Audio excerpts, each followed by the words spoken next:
فلا جناح عليهما فيما افتدت به تلك حدود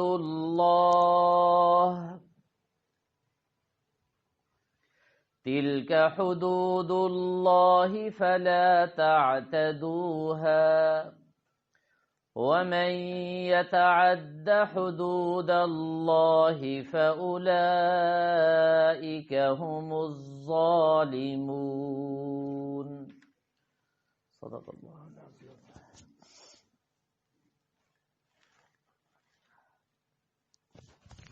اس سے قبل خواتین کے متعدد مسائل آپ حضرات کے سامنے تفصیل کے ساتھ میں عرض کر چکا ہوں.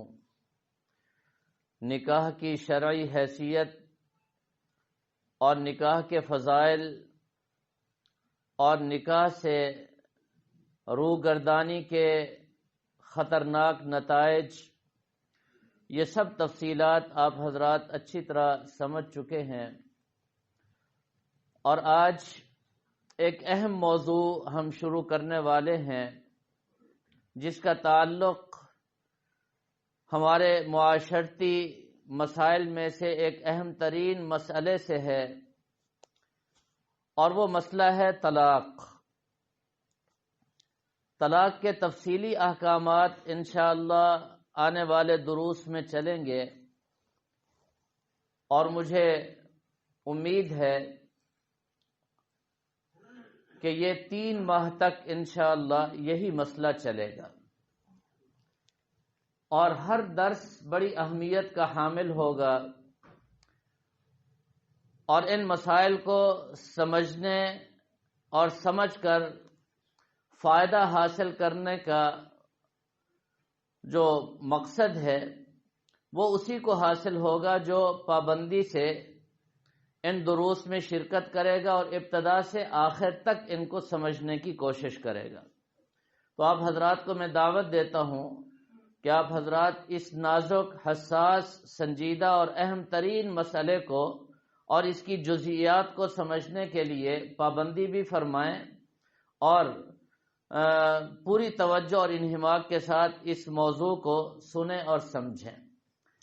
آج اس مسئلے کے متعلق صرف تمہیدی چند باتیں میں عرض کروں گا، اور تفصیل سے جو اس موضوع کے متعلق احکام اور مسائل ہیں وہ انشاءاللہ اگلے درس سے شروع ہوں گے. آج بطور تمہید کے چند باتیں. 3 طلاقوں کو اس طرح استعمال کیا جاتا ہے جیسے یہ کوئی گناہ ہی نہ ہو. تھوڑا سا کوئی مسئلہ پیش آیا، گھر میں کوئی معاملہ ہوا، اور بڑی آسانی سے ہم نے 3 طلاقیں دے دیں اور 3 فائر کھول دیے، اور ہمیں اس بات کا ذرا بھر بھی احساس نہیں ہوتا کہ ہم نے اللہ اور اللہ کے رسول صلی اللہ علیہ وسلم کی نافرمانی کر کے بہت بڑے گناہ کا ارتکاب کیا ہے.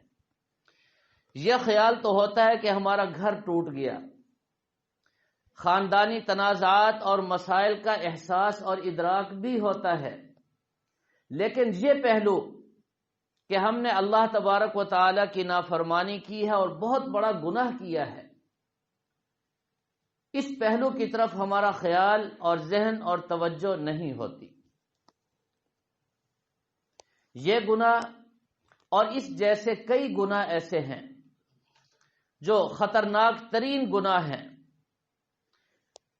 اور ان گناہوں کے کرنے سے ہمیں نہ کوئی دنیا کا فائدہ نہ آخرت کا فائدہ، جن کو ہمارے حضرات گناہ بے لذت کہتے ہیں. بعض گناہ ایسے ہیں جب انسان کرتا ہے تو اس کو کچھ نہ کچھ فائدہ دنیا کا مل جاتا ہے، کچھ دولت مل گئی، مال مل گیا، کچھ تلذذ، مزہ، راحت عارضی طور پر دنیاوی وہ مل گئی. لیکن بعض گناہ ایسے ہیں جن میں ذرا برابر بھی کوئی فائدہ نہیں، اور وہ گناہ اتنے خطرناک گناہ ہیں کہ اللہ تبارک و تعالیٰ کا غضب نازل ہو جاتا ہے.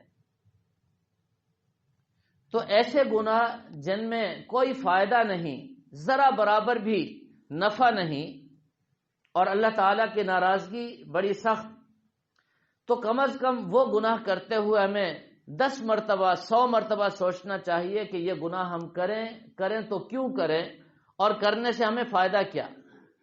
جب فائدہ کوئی نہیں تو پھر کریں کیوں؟ طلاق کا مقصد بیوی کو نکاح سے الگ کرنا، اور یہ مقصد ایک طلاق سے پورا ہو سکتا ہے، پھر 3 طلاقیں کیوں دی جاتی ہیں؟ کبھی اس پہلو کو ہم نے سوچا؟ اس کا اصل سبب کیا ہے؟ اس کا بنیادی سبب کیا ہے؟ اس کو ذرا سمجھنے کی کوشش کریں۔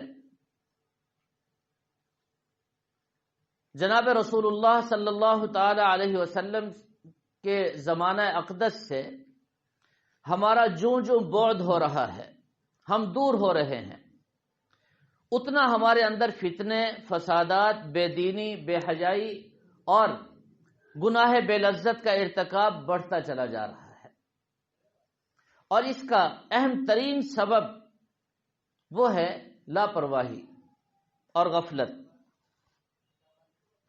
آج ہمارے پورے معاشرے میں اب غور کریں، ہم کتنے گناہ ایسے کرتے ہیں، ان کو کر کے ہمارا ذہن یہ ہے کہ زیادہ سے زیادہ نقصان ہوگا تو آخرت کا ہوگا، دنیا کا تو کوئی نقصان نہیں، اور آخرت آئے گی تو دیکھا جائے گا۔ ہم میں سے ہر ایک کا ذہن یہ ہے۔ کوئی بھی گناہ ہم کر رہے ہیں، ذہن یہ ہے کہ گناہ کا نقصان اور گناہ کا اثر اگر ہوا بھی صحیح تو وہ آخرت کے دن ہوگا، اور وہ دیکھا جائے گا، دنیا میں تو کچھ نہیں۔ یہ ایک سب سے بڑا ذہن اور ہمارے جو سوچ کی خرابی ہے وہ اس حد تک، یہ سب سے اہم اور بنیادی مسئلہ ہے۔ میرے محترم دوستو، ایک بات ذہن نشین فرما لیں، کوئی بھی انسان گناہ کرتا ہے اس کا آخرت میں تو نقصان ہوتا ہی ہے۔ کیسے ہوتا ہے؟ ایسے جیسے حق الیقین، میں اس کی تفصیل عرض کرتا ہوں۔ بالکل ویسا اثر اور ویسا نقصان اور اس کی تباہی اور ہلاکت دنیا میں بھی ہوتی ہے۔ یہ ہماری بہت بڑی غلط فہمی ہے کہ ہم اللہ کی نافرمانی کریں گے، گناہ کریں گے اور دنیا میں کوئی نقصان نہیں ہوگا۔ یہ سب سے غلط اور خطرناک ترین ہماری سوچ بنائی گئی ہے۔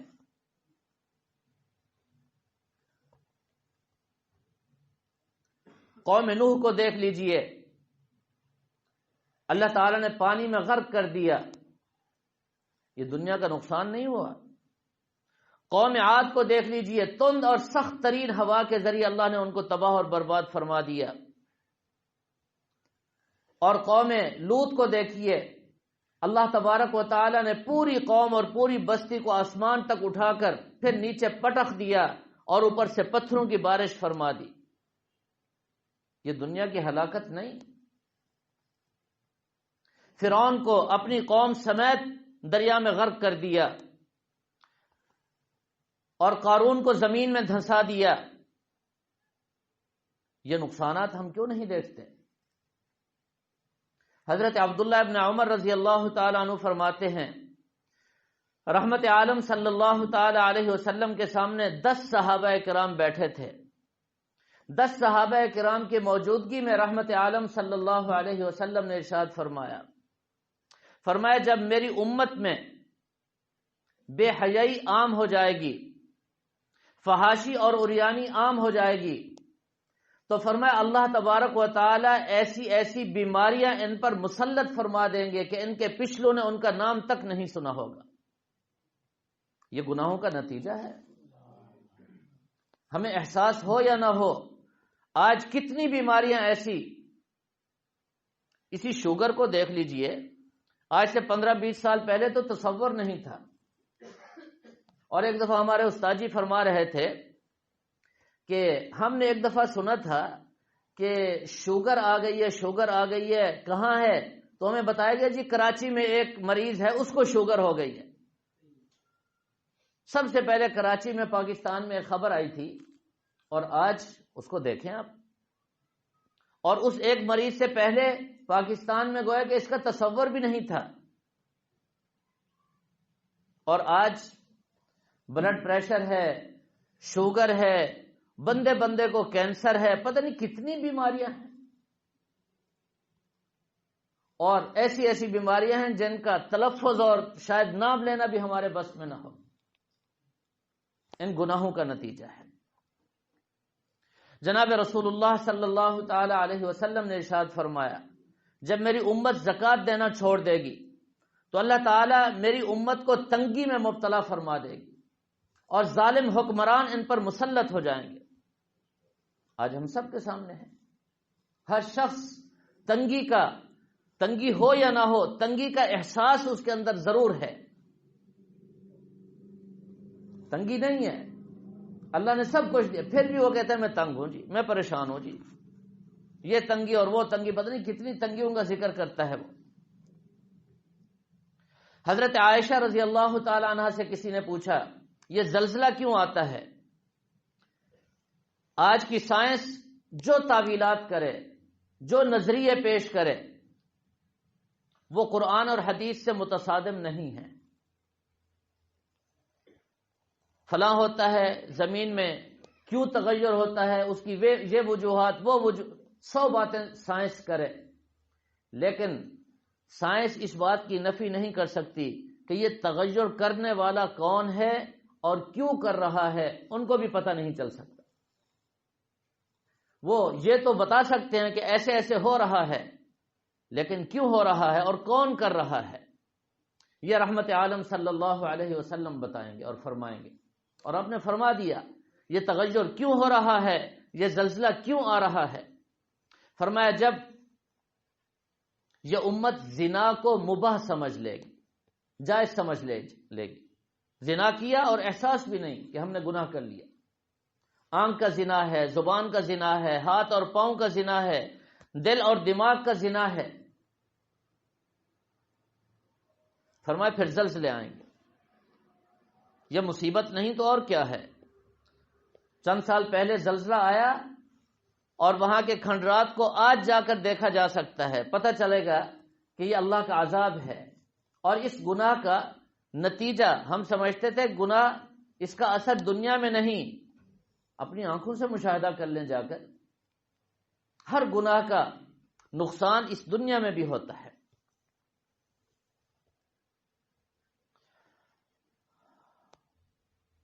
اب قرآن پاک کو دیکھیے، فرمایا فروح وریحان وجنت نعیم۔ اللہ تعالیٰ نے جنت کا ذکر کر دیا، اما ان کان من المکذبین الضالین فنزل من حمیم وتصلیۃ جحیم۔ آگے فرمایا ان ھذا لہو حق الیقین۔ جنت اور جنت والوں کا اللہ نے ذکر فرمایا، جہنم اور جہنم والوں کا اللہ نے ذکر فرمایا، اور اس کو فرمایا کہ یہ ایسے ہے جیسے حق الیقین۔ علم کے 3 درجے ہیں، ایک ہے علم الیقین، اور ایک ہے عین الیقین، اور ایک ہے حق الیقین۔ جنت اور جہنم اور ان کے حالات اور واقعات کو قرآن نے حق الیقین کے درجے میں ذکر کیا ہے۔ مثال کے طور پر ایک شخص نے آگ نہ دیکھی ہو اور اس کو آگ کا پتہ بھی نہ ہو، بہت سارے آدمی مل کر اس کو اگر یہ بتا دیں کہ فلاں شہر میں نے آگ کو دیکھا ہے اور وہ آگ جلا رہی ہے، بہت سارے لوگوں کے خبر دینے پر اس کو علم الیقین حاصل ہو گیا، اور چند دنوں کے بعد اس کے اپنے شہر میں وہ آگ آ گئی، اس نے اپنی آنکھ سے دیکھا کہ وہ واقعی جلا رہی ہے، اس نے لکڑی کو جلا دیا، اس نے کاغذ کو جلا دیا، جو چیز اس کے اوپر گئی اس کو جلا دیا۔ اب علم کا ایک درجہ بڑھ گیا، اس کو کہتے ہیں عین الیقین، اپنی آنکھ سے دیکھ کر اس کو یقین ہو رہا ہے۔ اور پھر کسی دن اتفاق سے اس کا اپنا ہاتھ اس آگ کے اوپر چلا گیا اور اس کے ہاتھ کو اس نے جلا دیا۔ اب تھوڑا سا علم بڑھا، اس کو قرآن کہتا ہے حق الیقین۔ اب یہ جھٹلا نہیں سکتا اس کو ایسا یقین نصیب ہو گیا، اب جو بھی بات کرے گا اس کو فوراً کہے گا یہ آگ جلانے والی ہے، خطرناک، خبردار، خطرناک، یہ بڑی خطرناک چیز ہے، خبردار ہو جاؤ اس سے۔ اس کو حق الیقین کہتے ہیں۔ تو قرآن نے جنت اور جہنم ان دونوں کو حق الیقین قرار دیا ہے۔ اللہ کے نبی صلی اللہ علیہ وسلم نے فرما دیا، قرآن پاک میں اس کا ذکر آ گیا، فرمایا یہ علم الیقین سے بھی آگے، عین الیقین سے بھی آگے، فرمایا یہ تو حق الیقین ہے۔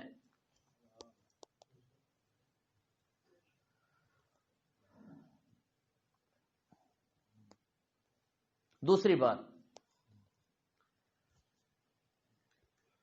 آج ہم نے گناہ کو گناہ نہیں سمجھا، اس کی وجہ میں نے آپ کو بتا دی، اور پھر گناہ کے نقصانات اس کی طرف ہمارا ذہن بھی نہیں جاتا۔ یہ تو ہمارا ذہن ہے، اگر دکان کو ہم نے کھلا چھوڑ دیا، کوئی چور آئے گا، ڈاکو آئے گا اور میرا نقصان ہو جائے گا، یہ تو ذہن میں ہے بات کہ باہر بڑی سخت یخ ٹھنڈ ہے، اگر میں گرم لباس پہن کر کے نہ گیا تو مجھے نقصان ہو سکتا ہے، یہ تو احساس ہے انسان کو، بچتا ہے انسان۔ لیکن گناہ کرنے پر کیا ہونے والا ہے اس کا احساس نہیں ہے، خیال ہی نہیں ہے۔ دوسری بات جو بہت زیادہ اہم ہے، اس کو بھی ذہن نشین فرما لیجیے، آج ہم نے نماز روزے کو دین سمجھ لیا ہے۔ ہمارا ذہن یہ ہے کہ جو شخص نماز پابندی سے پڑھ لے، لمبی لمبی رکعتیں ہوں اور جناب پابندی کے ساتھ روزے رکھ لے تو کہتے ہیں جی بڑا دیندار ہے۔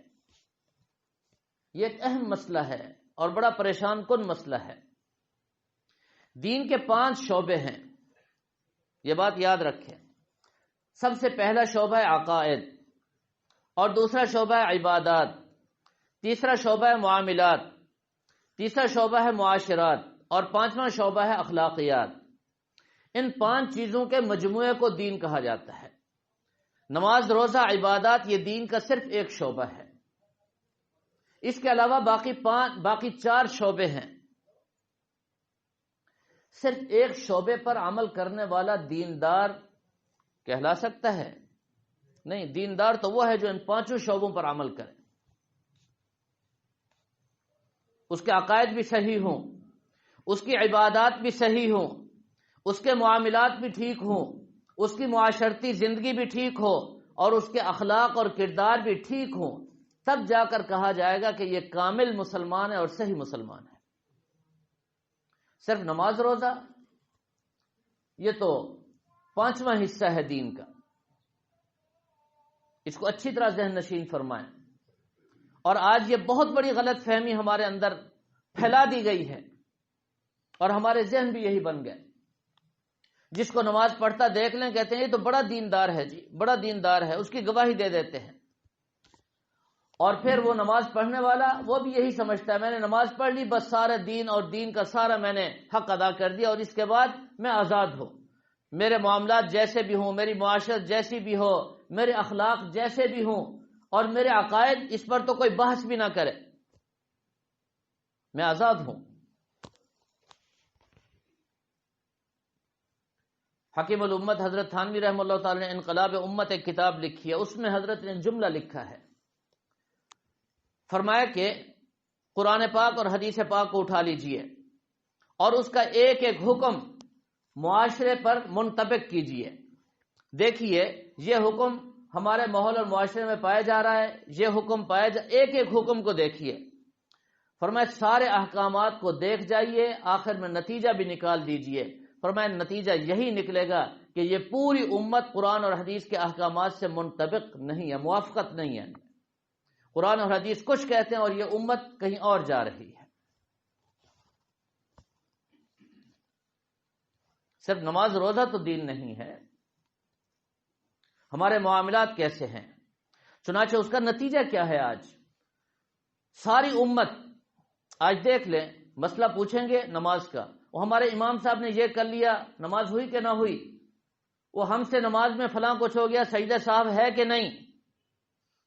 یہ تو پوچھتے ہیں، اچھی بات ہے پوچھیں، روزہ نہیں رکھ سکتے، فدیہ کتنا ہے یہ بھی پوچھ لیتے ہیں، اور کچھ مسلمان زکوٰۃ کو بھی پوچھ لیتے ہیں اور حج کو بھی پوچھ لیتے ہیں، لیکن اس کے علاوہ باقی چھٹی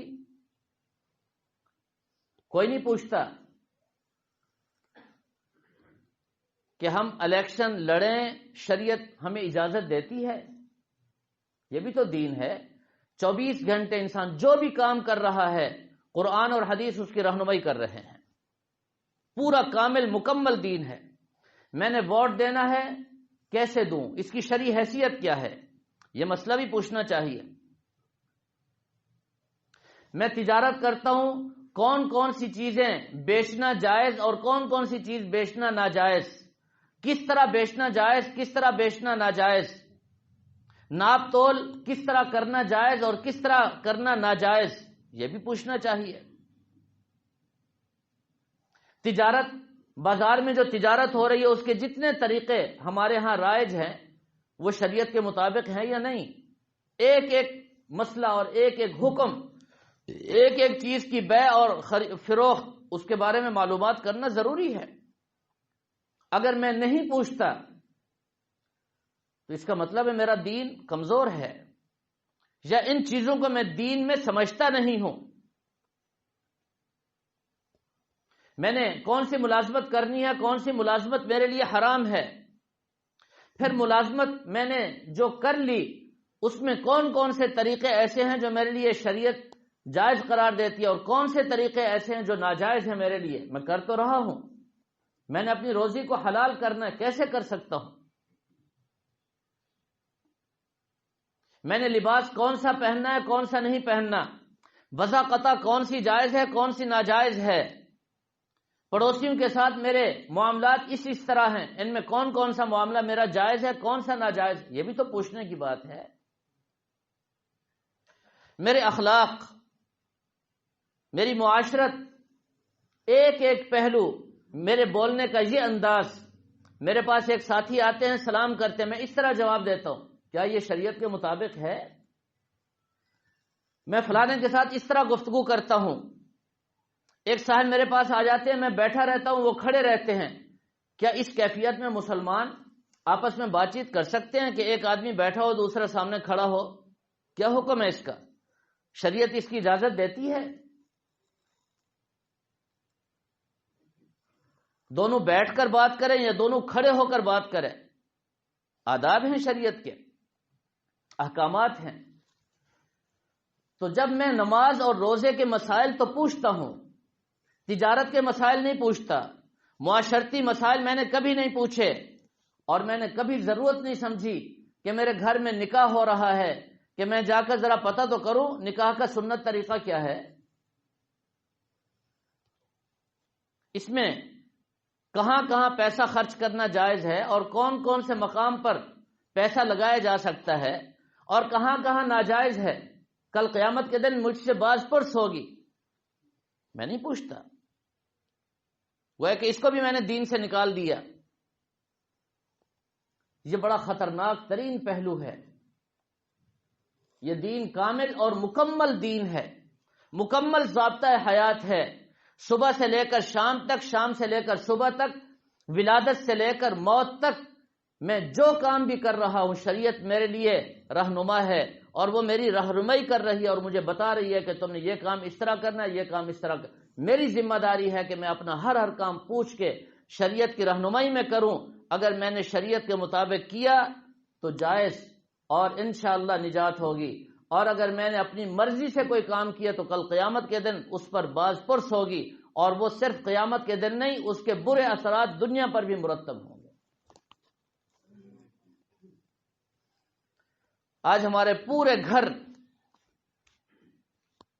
فتنے اور فساد کی آماجگاہ بن چکے ہیں، لڑائی اور جھگڑوں کی آماجگاہ بن چکے ہیں، بھائی بھائی آپس میں لڑ رہے ہیں، ماں باپ اولاد کے اور اولاد ماں باپ کے دست و گریباں ہیں، شوہر بیوی کا اور بیوی شوہر کا حق ادا کرنے کے لیے تیار نہیں ہے۔ اس کی وجہ یہی ہے کہ ہم نے دین صرف نماز روزے کو سمجھ لیا ہے۔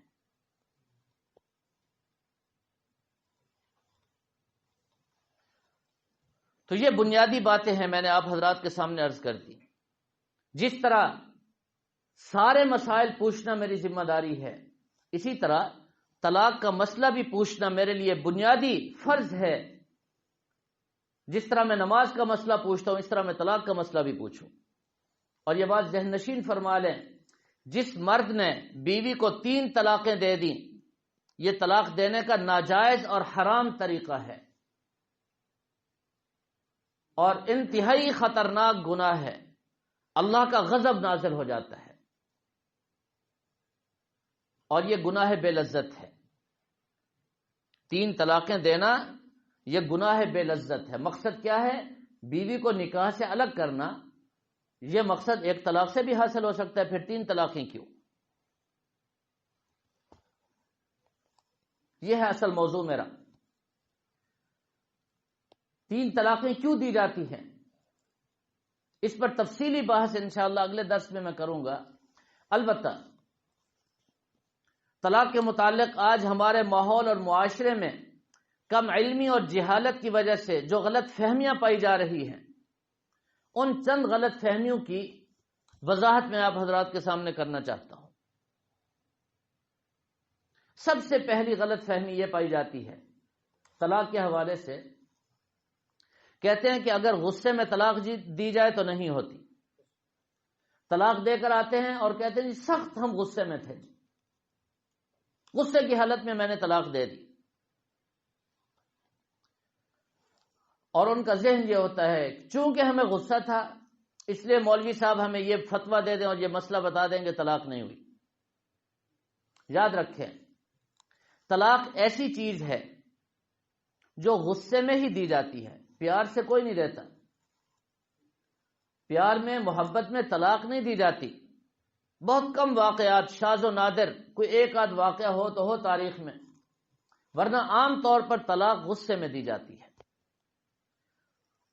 اور غصہ جتنا بھی ہو، یاد رکھیں طلاق دینے سے طلاق ہو جاتی ہے، طلاق دینے سے طلاق ہو جاتی ہے۔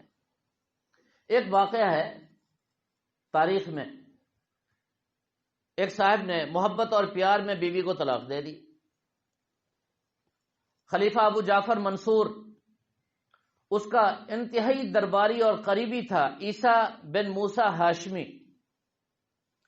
اس کو اپنی بیوی سے بڑی محبت تھی۔ ایک دن رات کو بیٹھے گپ شپ کر رہے تھے تو اس نے بیوی سے کہا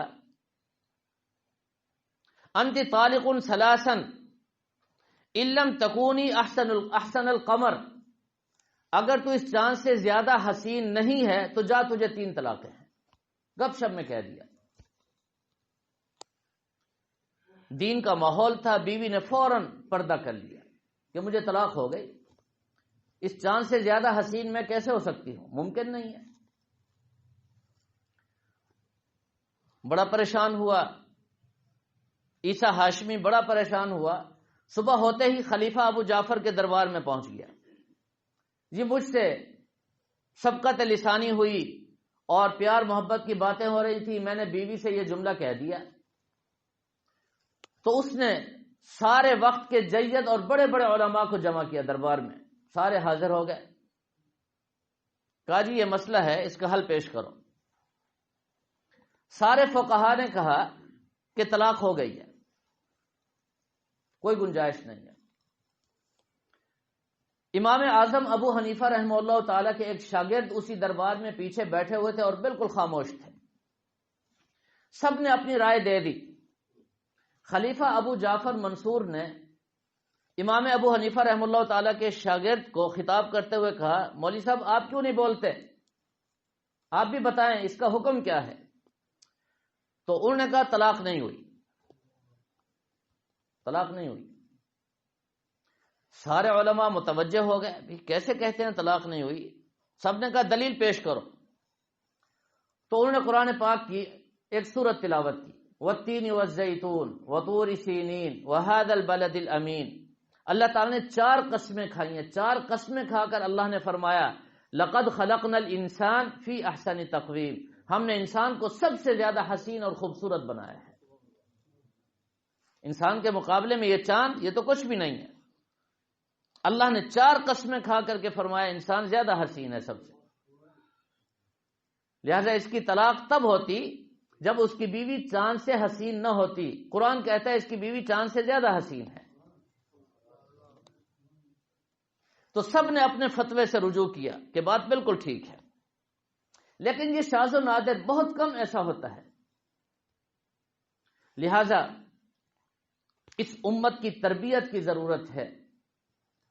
جب غصہ آئے، حدیث میں آتا ہے پہلوان وہ نہیں ہے جو دوسرے پہلوان کو پچھاڑ دے، پہلوان وہ ہے جو اپنے غصے پر قابو پا لے۔ غصہ تو آتا ہے، آنا چاہیے، لیکن اس کا یہ مطلب نہیں ہے کہ آدمی بے قابو ہو جائے اور غصہ آئے تو اس کی زبان میں جو لفظ آئیں وہ بک ڈالے۔ یہ تو مسلمان کی شان نہیں ہے۔ تو غصے کی حالت میں اگر طلاق دی جائے وہ ہو جاتی ہے۔ یہ غلط فہمی ہے کہ طلاق نہیں ہوتی۔ نمبر 2، دوسری غلط فہمی، جو بھی مسئلہ پوچھتا ہے تو فوراً کہتے ہیں جی عورت تو حاملہ ہے۔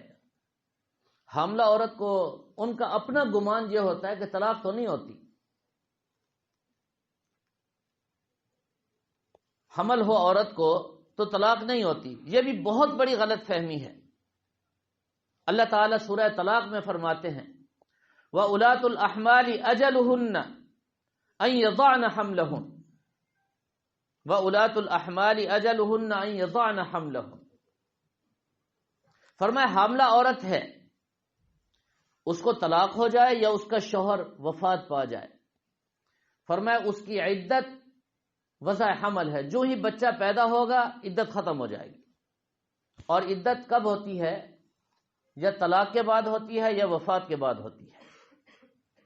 مرد نے طلاق دی اور اسی دن یا اگلے دن بچہ پیدا ہو گیا، عدت ختم ہو گئی۔ شوہر کا انتقال ہوا، میت ابھی گھر رکھی ہے، میت کے گھر ہوتے ہوئے اگر اس کے ہاں بچہ پیدا ہو گیا اس کی عدت پوری ہو گئی، اب وہ جہاں چاہے نکاح کر سکتی ہے۔ اور اگر حمل نہ ہو تو عدت وفات 4 مہینے 10 دن ہے۔ شوہر کے انتقال پر 4 ماہ 10 دن عورت عدت گزارتی ہے۔ اور اگر شوہر نے طلاق دی ہے تو پھر اس کی عدت 3 ماہواریاں ہیں۔ اگر حمل نہیں ہے تو اس کی عدت 3 ماہواریاں ہیں۔ یہ قرآن اور شریعت کا فیصلہ ہے۔ لہذا یہ بہت بڑی غلط فہمی ہے کہ حالت حمل میں طلاق نہیں ہوتی۔ یاد رکھیں طلاق ہو جاتی ہے۔ اور تیسری غلط فہمی، کہتے ہیں جی شوہر نشے میں تھا، شراب پی ہوئی تھی، ہیروئن کھائی ہوئی تھی، فلاں کیا ہوا تھا، چرس اس نے استعمال کی ہوئی تھی۔ پہلے تو کبھی بھی نہیں بتاتے، طلاق کے بعد پھر اس کو بنا لیتے ہیں۔ چلو بنا بھی لیا ہو یا حقیقت بھی ہو، دونوں صورتوں میں تمام فقہا نے اس بات کی تصریح کر دی ہے کہ نشے کی حالت میں بھی طلاق ہو جاتی ہے۔ اس کی وجہ یہ ہے اگر کوئی نشہ پی کر زنا کر لے، نشہ پی کر کوئی قتل کر دے، نشہ پی کر کوئی چوری کر لے، تو پھر آپ کا کیا فیصلہ ہوگا؟ جس کے گھر میں قتل ہو گیا وہ یہ کہہ کر یا یہ سن کر چھوڑ دیں گے کہ یہ نشہ پی کر آیا تھا اس لیے اس نے قتل کیا، لہذا اس کو ہم نے معاف کر دیا۔ وہاں تو کوئی معافی دینے کے لیے تیار نہیں۔ اگر کسی کی چوری کر لی اس نشئی نے تو کوئی چوری چھوڑنے کے لیے تیار نہیں، وہاں تو فیصلے ہوتے ہیں، اس سے چوری وصول کی جاتی ہے، سزا دی جاتی ہے اس کو۔ اگر اس سے زنا سرزد ہو جائے تو شریعت کے مطابق اس کو سزا ملتی ہے، اور طلاق ہو جائے تو پھر شریعت کا فیصلہ غیر مؤثر۔ اگر طلاق دے گا تو یہ بھی جرم ہے، جس طرح زنا کرنا جرم ہے نشے کی حالت میں، جس طرح قتل کرنا نشے کی حالت میں جرم ہے، جس طرح نشے کی حالت میں چوری کرنا جرم ہے اور اس پر سزا ہے، بالکل اسی طرح جب کسی نشائی نے بیوی کو طلاق دی تو اس نے بھی جرم کیا، اور ہر جرم کا حکم یکساں ہے۔ جب ان جرائم پر شریعت کا حکم لاگو ہو رہا ہے تو اس جرم پر بھی شریعت کا حکم لاگو ہوگا اور طلاق ہو جائے گی۔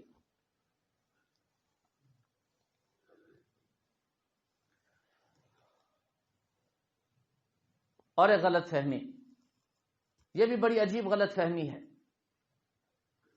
مرد نے طلاق لکھی، اس کو پھاڑ دیا، طلاق نامہ عورت کے پاس بھیجا، اس نے وصول نہیں کیا،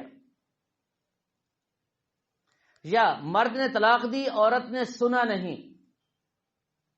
مرد نے طلاق دی، گواہ کوئی نہیں، کہتے ہیں طلاق کیسے ہوئی؟ یاد رکھیں ان سب صورتوں میں طلاق ہو جاتی ہے۔ مرد نے جب لکھ لیا طلاق ہو گئی، چاہے اس کو پھاڑ دے، چاہے بیوی تک خبر پہنچے نہ پہنچے۔ جب اس نے طلاق نامہ بھیج دیا، عورت اس کو وصول کرے نہ کرے، دونوں صورتوں میں طلاق ہو گئی۔ مرد نے طلاق دی، بیوی نے اس کو نہیں سنا، طلاق ہو گئی۔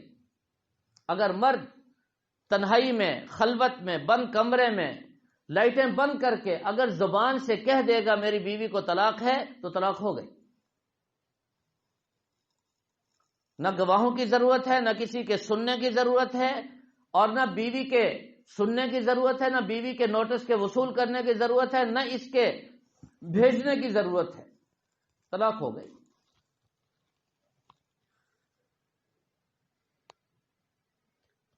یہ چند بنیادی غلط فہمیاں ہیں جو ہمارے معاشرے میں پھیلا دی گئی ہیں۔ کیوں پھیلائی گئی ہیں؟ اس کے پس پشت ایک بہت گہری سازش ہے۔ شیطان طلاقیں بھی دلواتا ہے، پھر رغبتیں بھی پیدا کرتا ہے، پھر آپس میں صلح بھی ہو جاتی ہیں، پھر ساری زندگی زنا کے ساتھ گزرتی ہے، اور نتیجہ کیا نکلتا ہے؟ اللہ کا غضب اور اللہ کی لعنت برستی ہے اس گھر پر، اور شیطان اس سے خوش ہوتا ہے۔ لہذا بطور تمہید کے آج میں نے چند گزارشات آپ کے سامنے رکھی ہیں، ان کو اچھی طرح ذہن نشین فرما لیجئے۔ 3 طلاقیں دینا گناہ کبیرہ ہے، قطع نظر دیگر مسائل کے، کیا ہوتا ہے کیا نہیں ہوتا، اس کا انجام کیا ہے، گھر اجڑ رہا ہے نہیں اجڑ رہا، ہر چیز ایک طرف۔ 3 طلاقیں ایک مجلس میں ایک کلمے کے ساتھ دینے سے اللہ کا غضب نازل ہوتا ہے، اور یہ سخت ترین گناہ کبیرہ ہے۔ اور ہر گناہ جس طرح آخرت میں ہلاکت اور تباہی کا ذریعہ ہے، بالکل اسی طرح ہر گناہ دنیا میں بھی انسان کے لیے ہلاکت اور تباہی کا ذریعہ ہے، اور اس کے نقصانات جس طرح آخرت میں ہونے والے، دنیا میں بھی انسان کو اس کے نقصانات پہنچنے والے ہیں۔ اس لیے صرف نماز روزہ دین نہیں ہے، یہ پورا دین ہے، جس میں عقائد بھی ہیں، عبادات بھی ہیں، معاملات بھی ہیں، معاشرت بھی ہے، اور اسی طرح اخلاقیات بھی ہیں۔ جس طرح نماز روزے کے مسائل ہم پوچھتے ہیں، نکاح طلاق کے بھی مسائل پوچھیں، تجارت کے بھی مسائل ہم پوچھیں، زراعت کرتے ہیں اس کے مسائل بھی ہم پوچھیں، معاملات ہمارے جتنے بھی ہیں۔ آج اجارہ یعنی کرائے کے لین دین ہیں، کرائے کے معاملات بڑی کثرت سے پائے جاتے ہیں ہمارے ہاں، شراکت ہے کاروبار میں، اس کے مسائل ہیں، معاملات ہیں، ان سب کو پوچھنا چاہیے، علماء سے پوچھ کر کرنا چاہیے، تب جا کر ہمارا دین مکمل ہوگا۔ ورنہ یہ تو دین کے 5 شعبوں میں سے صرف ایک شعبہ ہے، نماز روزہ حج زکوٰۃ، یہ 4 چیزیں ہیں، ان میں سے بھی صرف ایک نماز، یعنی ایک شعبے پر بھی ہمارا پورا عمل نہیں، صرف نماز کی حد تک، تو ہم کیسے کہہ سکتے ہیں کہ ہمارا دین مکمل ہو گیا یا ہم دیندار بن گئے؟ بہت بڑی غلط فہمی ہے۔ ماں باپ کے سامنے کیسے بولنا ہے، بیوی کے سامنے کیسے بات کرنی ہے، اولاد کے سامنے ہم نے کیسے بولنا ہے، یہ پورا دین ہے، دینی احکامات ہیں، ان سب کو سمجھنا، پوچھنا اور ان پر عمل کرنا، یہ ہم سب کی بنیادی اور اہم ترین ذمہ داری ہے۔ اللہ تعالی ہم سب کو سمجھنے اور عمل کرنے کی توفیق عطا فرمائے۔ آخر میں پھر عرض کرتا ہوں کہ یہ جو مسئلہ ہم نے شروع کیا ہے طلاق کے متعلق، یہ انشاءاللہ 3 ماہ تک کم از کم چلے گا۔ طلاق کی تمام جزیات، تمام احکامات میں تفصیل کے ساتھ عرض کروں گا۔ فائدہ اس کو ہوگا جو پابندی سے آئے گا، شروع سے لے کر آخر تک میری گزارشات کو سنے گا۔ یہ انتہائی سنجیدہ، حساس اور مشکل ترین مسئلہ ہے، اس کے تمام جزیات کو بیان کرنا، ویسے تو ہمارے حضرات منع کرتے ہیں کہ عوام میں ان کو بیان نہ کیا جائے، لیکن اس کی ضرورت ہے۔ عوام ہمارے قریب نہیں آتی اور ان کو پتہ بھی نہیں طلاق ہم نے دینی ہے تو کیسے دینی ہے، اب اس کو ہم بھی بیان نہ کریں تو پھر ہوگا کیا؟ اور پھر جو ادھوری بات سنے گا ظاہر ہے پھر وہ بھی ایک فتنہ ہے، وہ بات سمجھے گا صحیح نہیں، پوری سمجھے گا نہیں، وہ کچھ اور کہے گا، مقصد کچھ اور ہوگا، اس سے بھی مسائل پیدا ہوں گے۔ اس لیے میری درخواست ہے آپ حضرات سے، آنے والے دروس میں پابندی بھی فرمائیں اور شروع سے آخر تک ان کو سنیں اور توجہ سے سنیں۔ کوئی بات سمجھ میں نہ آئے تو صرف یہ نہ کہہ دیں بس ٹھیک ہے، اس کو پوچھیں، اگلے درس میں پھر سوال کریں، بات سمجھ میں آ جائے پھر اس کو آگے نقل کریں۔ اللہ تعالی ہم سب کو عمل کرنے کی توفیق عطا فرمائے۔